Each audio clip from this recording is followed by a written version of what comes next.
They called the upcoming Trump-Putin conversation at the White House listening exercise, likely trying to lower expectations for the meeting. After all, there had been talk that the president's negotiations might achieve progress towards stopping the war in Ukraine. It is also already known exactly where in Alaska Trump and Putin will meet.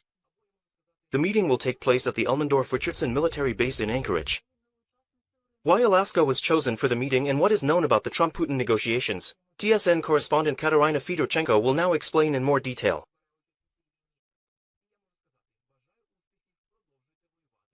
This is where the first meeting between Trump and Putin since 2021 will take place.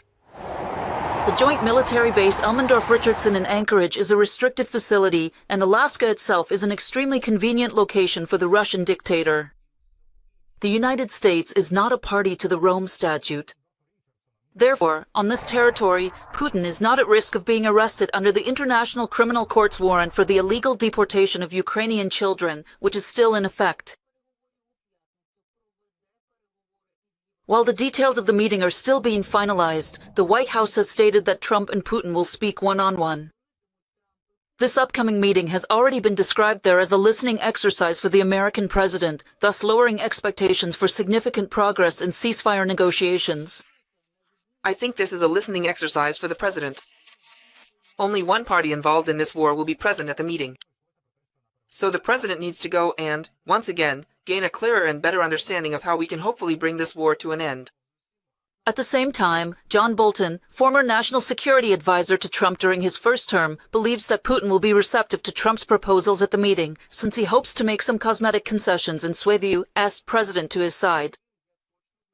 Bolton emphasizes that, unlike the Russian president, the American president takes politics personally. Everything depends on his personal relationships with other heads of state, and Trump has publicly stated this. Of course, personal relationships matter in foreign policy, just like in everything else. But when you're one of the toughest leaders in the world, like Vladimir Putin, it's not about emotions, it's about cold calculation. Trump doesn't understand this. According to John Bolton, the head of the White House mostly relies on his instincts as a businessman, whether he can make a deal.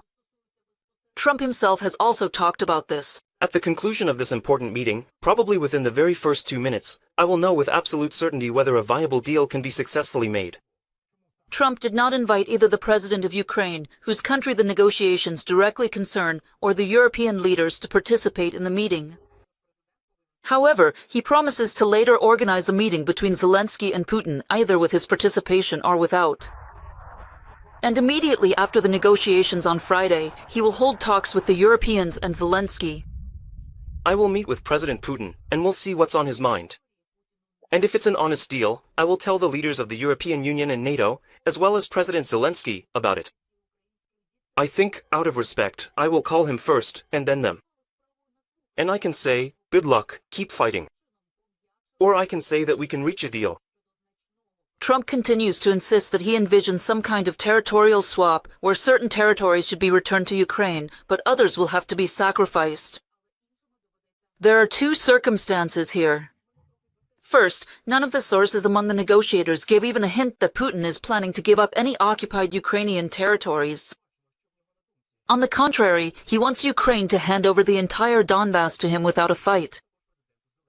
Second, Zelensky refused to make any territorial concessions to the occupier, arguing not just based on his own emotions, but also on the Constitution, which does not allow for such trades.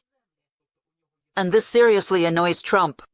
I was a bit taken aback by what Zelensky said. Well, I need to get constitutional approval. So he has the approval to go to war, to kill everyone, but he needs permission to trade territories, because there will be some territorial exchanges. I know this from Russia and from talking to everyone. For the good of Ukraine, there are good things, not bad, but also some bad things for both sides. Assessing the chances of how productive their meeting with Putin would be, Trump said, I think it's going to be good, but it could be bad. Kateryna Fedorchenko, Olga Koshelenko.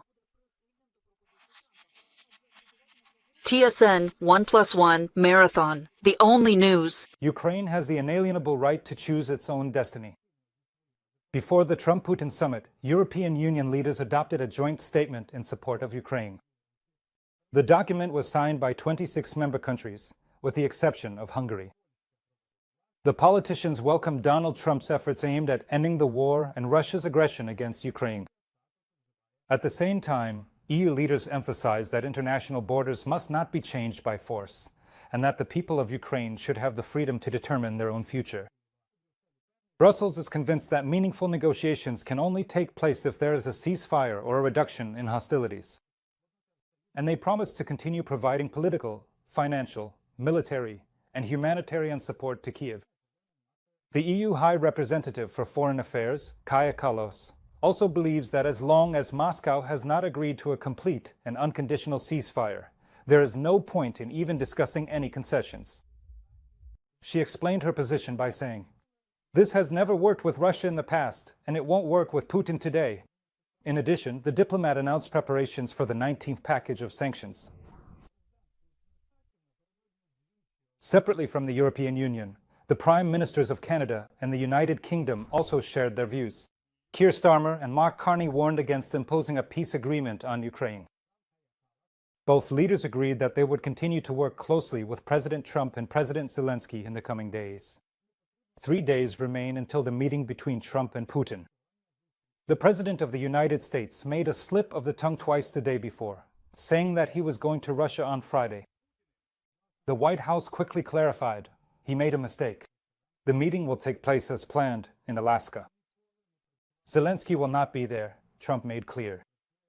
A trilateral meeting may happen later, but for now, he will test Putin himself. In fact, TSN's correspondent in the United States, Kateryna, has more details. "I'm going to Russia." Such a telling slip of the tongue came from Donald Trump, who relentlessly criticizes his predecessor Joe Biden for similar mistakes. "I'm going to meet with Putin. I'm going to Russia on Friday." No, the meeting, as previously announced, will take place in Alaska. And Trump made it absolutely clear he is not inviting either Zelensky or the leaders of the European Union. He says he wants to figure out everything about Putin himself and will determine his intentions within the first 2 minutes of their conversation. Although it's well known that it's actually Putin who doesn't want to meet with either Zelensky or the European leaders. But the President of the United States promises later he will arrange a meeting between Zelensky and Putin, either with his participation or without. And immediately after the talks on Friday, he will hold consultations with both the Europeans and Zelensky. "I will meet with President Putin and we'll see what's on his mind. And if it's a fair deal, I will tell the leaders of the European Union, the leaders of NATO, and also President Zelensky about it. I think, out of respect, I'll call him first and then them. And I might say, good luck. Keep on fighting. Well, I might say that we can reach a deal." Trump keeps insisting that he envisions some kind of territorial swap where certain territories should be returned to Ukraine, but others will have to be given up. There are two things here. First, not a single source among the negotiators gives even a hint that Putin is planning to give up any occupied Ukrainian land. On the contrary, he wants Ukraine to hand over the entire Donbass to him without a fight. Second, Zelensky refused to make any territorial concessions to the occupier, arguing not just on emotional grounds, but citing the Constitution, which does not allow for such trade-offs. And this really annoys Trump. I was a bit taken aback when Zelensky said, "Well, I need to get constitutional approval." So he has approval to go to war, to kill everyone, but he needs permission to exchange territories, because there will be some kind of territorial swap. I know this from Russia and from conversations with everyone for the good of Ukraine. There are good things, not bad, but also things that are bad for both sides. Assessing the chances of how productive his meeting with Putin would be, Trump concluded, "I think it will be good, but it could be bad." From Washington, United States, Kateryna, Maxim Shinkarenko, TSN 1+1.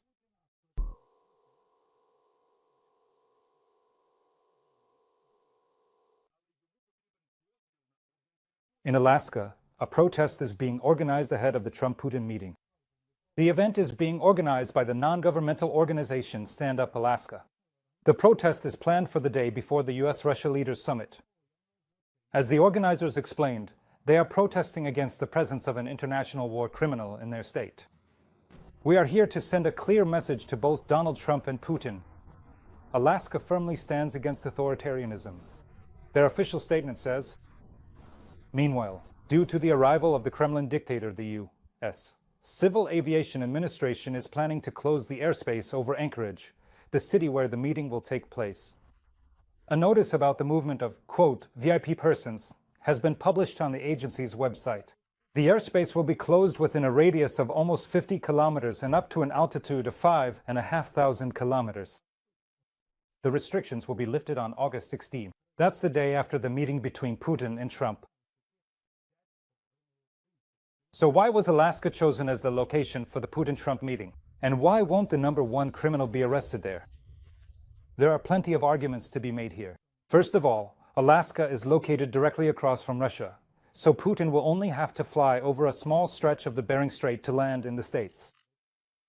And the entire route for the dictator would lie exclusively through Russian territory and wouldn't cross the airspace of any countries unfriendly to the dictator. There's also a bit of symbolism in this meeting, since Americans bought Alaska from the Russian Tsar in 1867 for a laughably low price. In today's money, that would be about $111 million. The agreement was signed for 100 years.